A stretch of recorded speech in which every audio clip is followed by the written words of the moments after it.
Muchas bendiciones para todos en esta mañana.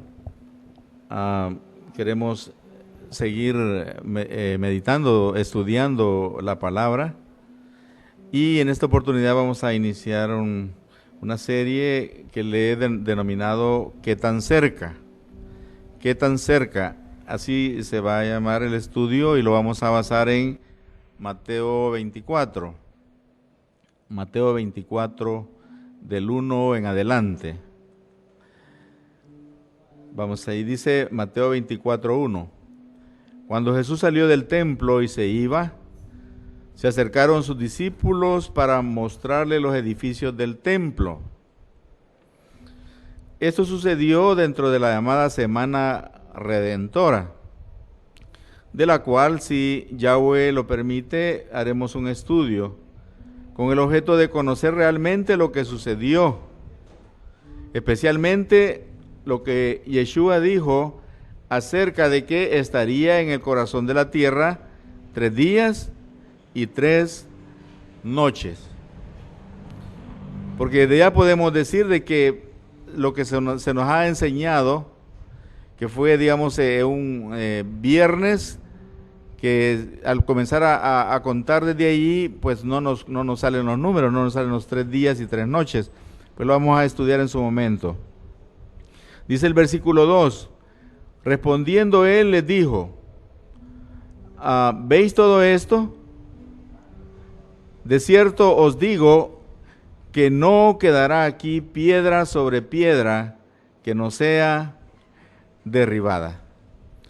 Ahora, ¿cuándo es que se cumplió esto? Se cumplió en el año 70, cuando Jerusalén fue rodeada por Tito, este militar romano, hasta que pudo quebrantar la resistencia judía.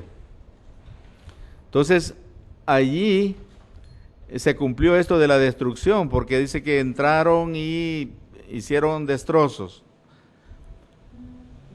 Entonces, esta generación que llegó, digamos, hasta el 70, cuando es destruida Jerusalén y los judíos son dispersos por todo el mundo, esta es la generación de Yeshua o Jesús como le hemos conocido. Sin embargo, Yeshua fue cortado, nosotros lo sabemos, aproximadamente a sus 33 años de edad. Pero su generación fue, tal como le dice el Salmo 90, creo que es el Salmo 90, el que dice acerca de que la edad del hombre son 70 años, y en los más robustos, 80. Muchos teólogos se han quebrado la cabeza en relación a la genealogía del Mesías, detallada por Mateo en el capítulo 1, y esto debido a que no les cuadra la última serie de 14.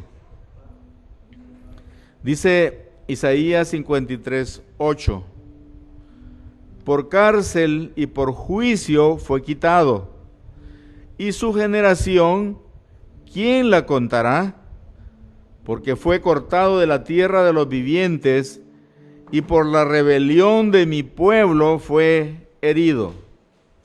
Entonces, aquí encontramos a la generación número 42. Todos los que hemos creído en Él, los que esperamos con ansia su venida, su futura esposa, su tesoro escondido, las tribus perdidas de la casa de Israel. Sigue diciendo Mateo en el versículo 3, y estando él sentado en el monte de los olivos, los discípulos se le acercaron aparte. Este es otro momento en el cual 4 de sus discípulos se le acercan. Saben que también nosotros ahora podemos acercarnos a él, a Yeshua HaMashiach, y preguntarle acerca de lo que viene. Si tenemos nosotros una comunión con él, podemos ir y preguntarle, así como lo hicieron estos discípulos. Dice Marcos 13:3, ahí encontramos los nombres de estos discípulos, pues quedaron ahí plasmados. Dice, y se sentó en el monte de los olivos, Yeshua, frente al templo. Y luego dice, y Pedro, Jacobo, Juan y Andrés le preguntaron aparte. Como les decía en otra ocasión, las Sagradas Escrituras son reales en cuanto a lo que está registrado en ellas. Por ejemplo, aquí quedaron registrados los nombres de estos 4 discípulos, que eran, digamos, los más acuciosos, los que querían saber qué es lo que iba a suceder en el futuro. Acordémonos que en ese momento eran 12, pero aquí ahorita solamente se acercan estos 4 con ese deseo de conocer qué les depara el futuro y qué nos puede decir el Señor acerca del futuro. Entonces se acercan diciendo, dinos, ¿cuándo serán estas cosas y qué señal habrá de tu venida y del fin del siglo? Ahora bien, no fue casualidad que fueran ellos los que se acercaron. ¿Saben por qué? Porque 3 de ellos ya le habían visto venir en su reino. Si no me lo creen, vamos a Mateo 16, 27. Dice así, Mateo 16, 27. Porque el Hijo del Hombre vendrá en la gloria de su Padre con sus ángeles, y entonces pagará a cada uno conforme a sus obras. Y sigue Mateo diciendo, en el versículo 28, de cierto os digo que hay algunos de los que están aquí que no gustarán la muerte hasta que hayan visto al Hijo del Hombre viniendo en su reino. Nuestra mente finita e incrédula inmediatamente nos transporta al final de los tiempos, en su venida literal, en lo que estamos esperando actualmente, y pensamos, bueno, ¿cómo puede ser esto? Si los discípulos tenían una vida de 70, 80 años, ¿y cómo es que iban a estar vivos cuando Él viniera? Escuché al testimonio, o más bien alguien que comentaba, un ateo, por cierto, y puso el siguiente comentario. Dice, este Jesús es un mentiroso, dice él. ¿Por qué? Porque les dijo a los discípulos que iban a estar vivos cuando Él viniera. Imagínense, y muchas veces, aunque nosotros no lo digamos, pero pensamos lo mismo. Amén. Entonces, esto pues sucedió hace aproximadamente 2000 años y sacamos conclusiones, aunque no lo digamos, como el comentario que les menciono. Entonces, pero veamos que es todo lo contrario. La palabra de Yeshua, Hamashiach, es veraz. Punto. Veamos Mateo 17:1, lo que nos dice. Para ver realmente qué es lo que el Señor dijo en su momento y que a nosotros nos cuesta entender. Dice Mateo 17:1, 6 días después, Jesús tomó a Pedro, a Jacobo y a Juan su hermano y los llevó aparte a un monte alto. ¿A quiénes llevó? A Pedro, a Jacobo y a Juan su hermano, o sea, 3 de los 4 discípulos que se acercan a preguntarle qué va a pasar en el fin, cuándo será el final, qué será del fin del siglo, etcétera, etcétera. O sea, ellos habían ya participado, como les digo, de esta experiencia, por eso ellos tienen ese deseo de conocer. Sigue diciendo Mateo 17:2, y se transfiguró delante de ellos, y resplandeció su rostro como el sol, y sus vestidos se hicieron blancos como la luz. Ven, de esto hablaba Yeshua, de esta manifestación gloriosa de su venida del reino. En el versículo 3 dice, y aquí les aparecieron Moisés y Elías hablando con él. Para aquellos que dicen que todos al morir sencillamente están durmiendo, preguntémonos, ¿qué hacen estos dos personajes aquí? ¿Que no tendrían que estar durmiendo también? Sencillamente, estas personas están avalando, los que dicen esto, lo que dicen los impíos. Ellos dicen, muerto el perro, se acabó la rabia. Habría que ver.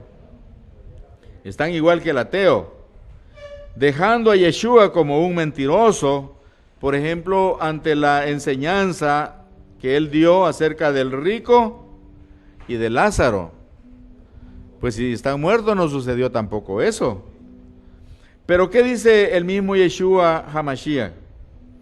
En Mateo 22, 32. Dice él, yo soy el Dios de Abraham, el Dios de Isaac y el Dios de Jacob.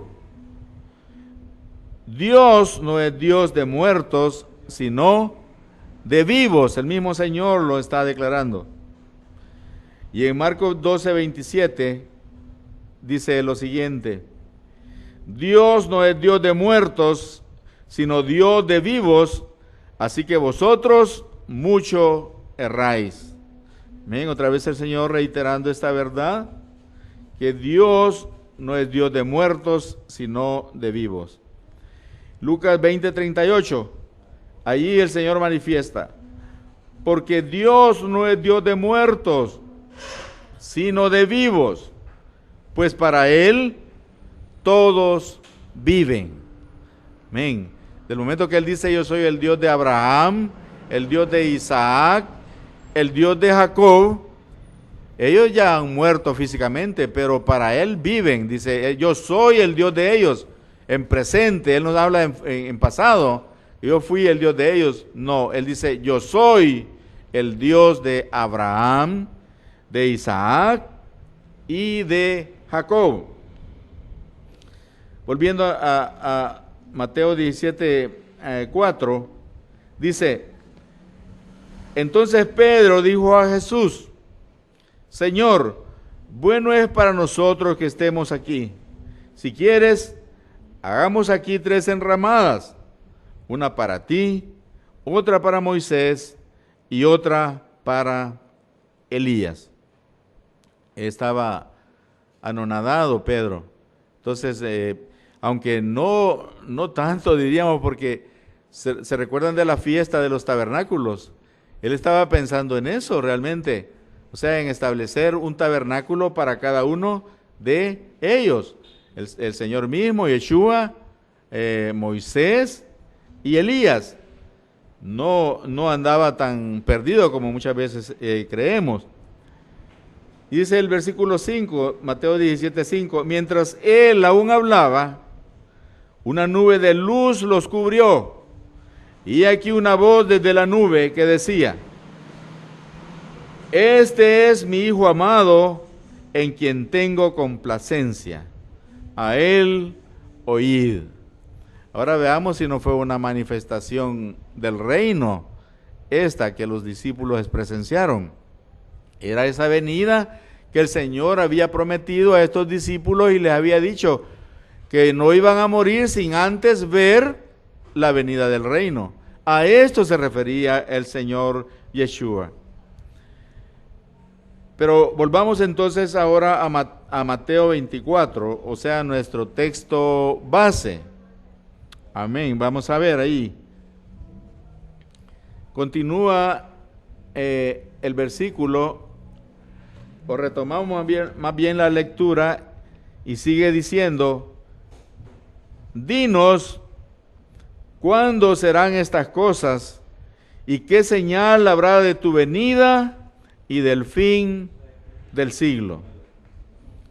Esa es la pregunta que ellos le hacen. Ya dijimos, año 70, la destrucción de Jerusalén. La tribu de Judá y de Benjamín es dispersa por toda la tierra, pues eran los que en ese momento habitaban en Judá. Pero no pierden su identidad. Aún a estas fechas, a estas alturas, ellos no perdieron su identidad, a diferencia de las restantes 10 tribus, que también existieron ahí literalmente, pero que fueron dispersas. Pero al contrario de los judíos, ellos no pudieron mantener su identidad. Entonces fueron dispersas y estamos, diríamos, allí escondidas en los 4 puntos cardinales de la tierra. Ahora bien, el hecho de que hayamos perdido nuestra identidad no significa que desaparecimos del mapa. No significa eso. Porque el que conoce realmente es Yahweh. Y ahora mismo, en esta hora final, a través de su palabra, Él nos está revelando nuestra identidad. Entonces, ahí es aquello de que el que tiene oídos para oír, que oiga. En los siguientes versículos, Yeshua comienza a mencionarles todas las señales que sobrevendrán antes de su venida. Comienza él a explicarles acerca de que vendrán pestilencias, hambres, terremotos, etcétera.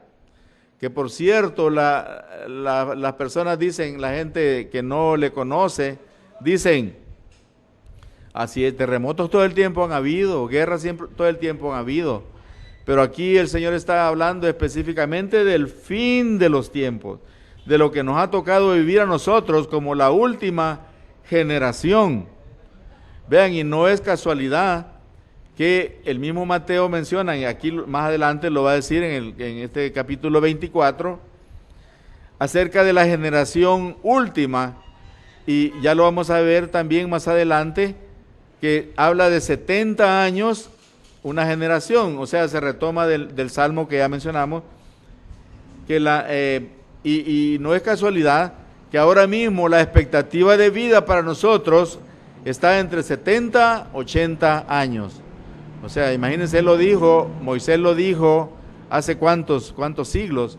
Sin embargo, ahora mismo la expectativa sigue siendo entre 70 y 80 años. Entonces, el Señor comienza a declararles todo esto que va a acontecer. Y en el versículo 21, vamos a retomar este versículo, dice, porque habrá entonces gran tribulación, cual no la ha habido desde el principio del mundo hasta ahora, ni la habrá. Entonces, está hablando de una gran tribulación, o sea, en otras palabras, lo que hemos visto hasta ahora no es nada, comparado con lo que está escrito, con lo que dice que vendrá. Pero aquellos que oyen y entienden y obedecen y le creen, también serán guardados. Se lo ha prometido también en medio de la prueba.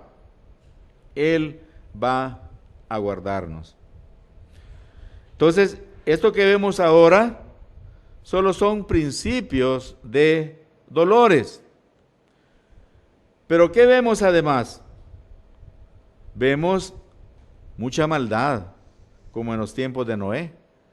O sea, es evidente ahora, o sea, de qué manera la gente se manifiesta a favor del pecado, diríamos, de lo contrario a la voluntad de nuestro Padre.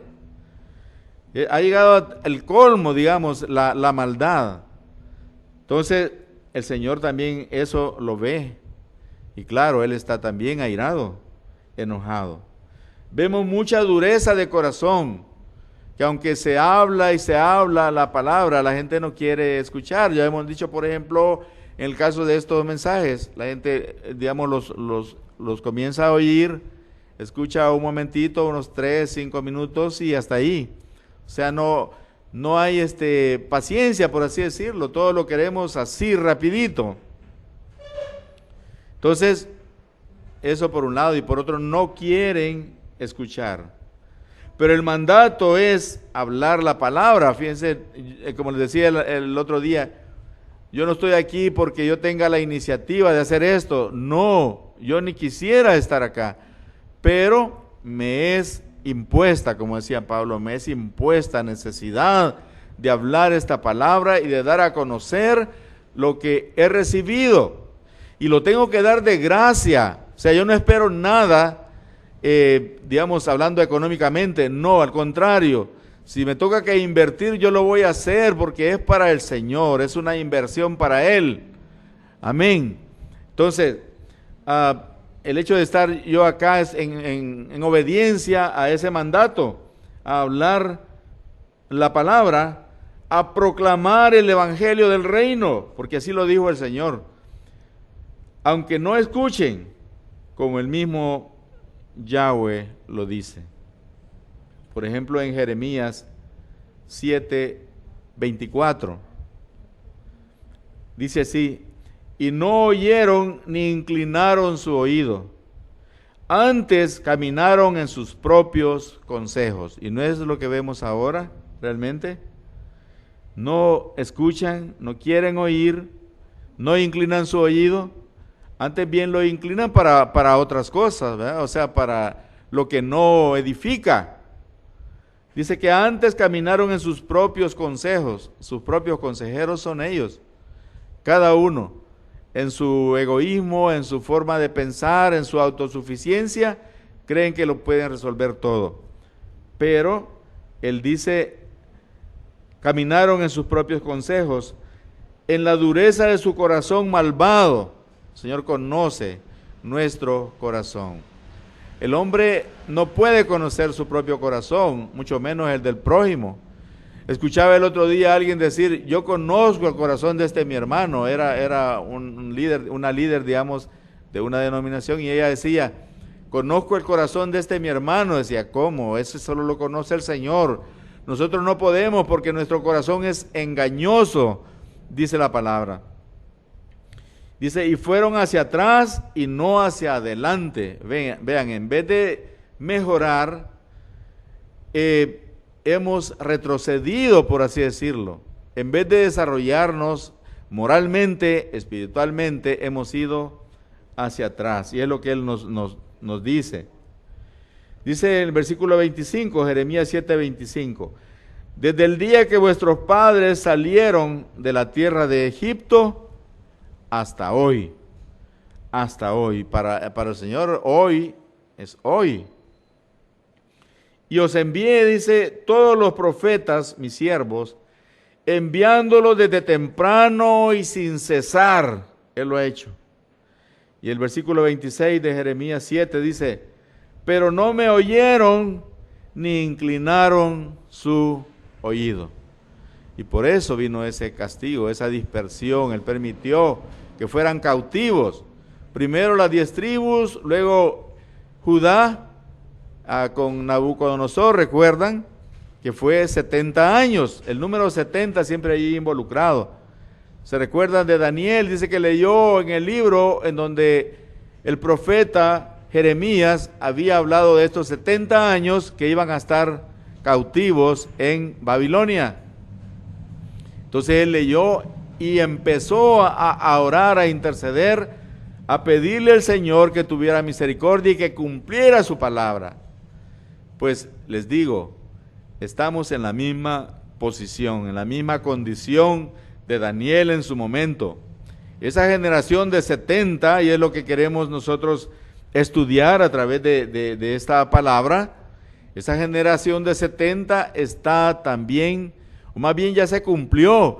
Y como dijo alguien, estamos en tiempo extra. Así que si ahora no nos volvemos, ay de nosotros. Que Él tenga misericordia y nos volvamos, inclinemos nuestro oído y escuchemos su palabra. Entonces dice él, pero no me oyeron ni inclinaron su oído, sino que endurecieron su cerviz. ¿Ven qué significa eso? O sea que somos muchas veces incapaces de doblar, de inclinarnos para adorarle a Él, para buscarle en oración, en ruego, así como lo hizo Daniel. Duros de cerviz. Nuestra cerviz siempre está erguida con nuestra autosuficiencia, con lo que creemos que nosotros mismos podemos resolver, con nuestro ego exacerbado. Ahí estamos nosotros. Pero que el Señor tenga misericordia de nosotros y podamos humillarnos en su presencia, porque esa es la clave. Porque ya lo hemos mencionado también, ¿quién podrá estar de pie cuando Él se manifieste? Si tenemos ese orgullo, si tenemos esa soberbia, si tenemos ese ego, difícilmente no vamos a poder humillarnos. Que Él tenga misericordia y que en su momento podamos nosotros ante su manifestación gloriosa soportar y estar de preferencia de pie, si no aunque sea postrado, ¿verdad?, tirados ahí en el piso, pero que soportemos. Entonces en el versículo 7:27, para terminar, dice: tú pues les dirás todas estas palabras, pero no te oirán. Oigan, eso es lo que le dijo al profeta, a Jeremías. Tú pues les dirás todas estas palabras, pero no te oirán. Pues lo mismo está sucediendo ahora mismo. No van a escuchar, no van a oír, pero el mandato es: ve y háblales, diles lo que va a suceder, salvaguarda tu responsabilidad, allá ellos si quieren o no quieren, pero en su momento van a decir y van a entender que siempre hubo profeta entre ellos. Eso lo van a entender en su momento. Amén, si ahora no lo entienden. Entonces termina diciendo: los llamarás y no te responderán. Amén, se hace el llamado a que se arrepientan, a que le reciban, a que lo busquen, pero nada, no hay respuesta. Amén, por la misma condición humana, la misma condición del corazón del hombre, duro, y de esa cerviz erguida por el orgullo, por la soberbia, por la autosuficiencia. Que nuestro Padre eterno y glorioso tenga misericordia de cada uno y pueda inclinar su oído, escuchar y alcanzar esta salvación tan grande que únicamente se obtiene a través de su Hijo amado, Yeshua HaMashiach. Muchas bendiciones para todos en el amado.